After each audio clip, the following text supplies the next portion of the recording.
you deal with a lot of investors versus, accidental landlords. Like you have pretty much straight investors for the most part.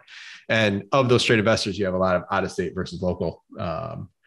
Like I know for me over the years, it's been a learning curve of, what out of state investors need to know that we take it for granted. Like what are some of those things that, in your portfolio of owners that are out of state that now to educate them on the day one when they call versus you knew 3 years ago? Yeah, so I think a lot of it's expectations. So we have, probably similar to you, we get a lot of California, New York investors, as well as some international investors, that have been priced out of their market, right? A lot of people come, they live in LA, but they don't want to buy rental property there because it's just way too expensive. So I think the biggest gap that I've seen is them looking at properties that are 40,000, 50,000, and their eyes light up and they think it's going to be turnkey. Unfortunately, even on the south side of Chicago, a $40,000 or $50,000 property is not going to be turnkey. There's going to be work that needs to be done in the property. There's going to be, some rehab value there that has to be done.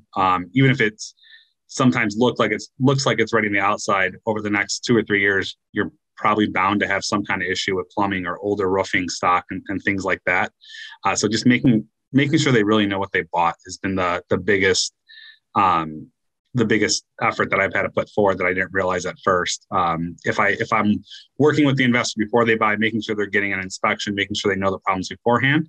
But if they've already bought the property, just sort of getting them caught up on what needs to be taken care of.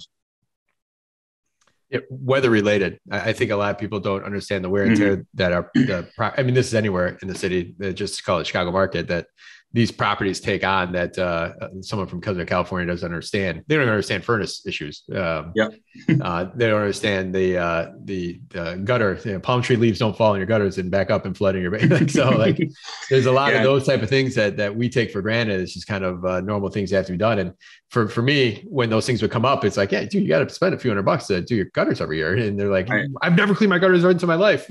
Yep, we just had that conversation. We just did the gutters a couple months ago and had the same conversations. Like, well, was there already a backup? Well, no, we want to prevent that from happening, because if there's water issues going into the brick already, now a $300 annual fee is a couple grand to fix a water damage inside the house. So we want to prevent that for sure. But yeah, getting them to understand sort of the annual maintenance because of the weather.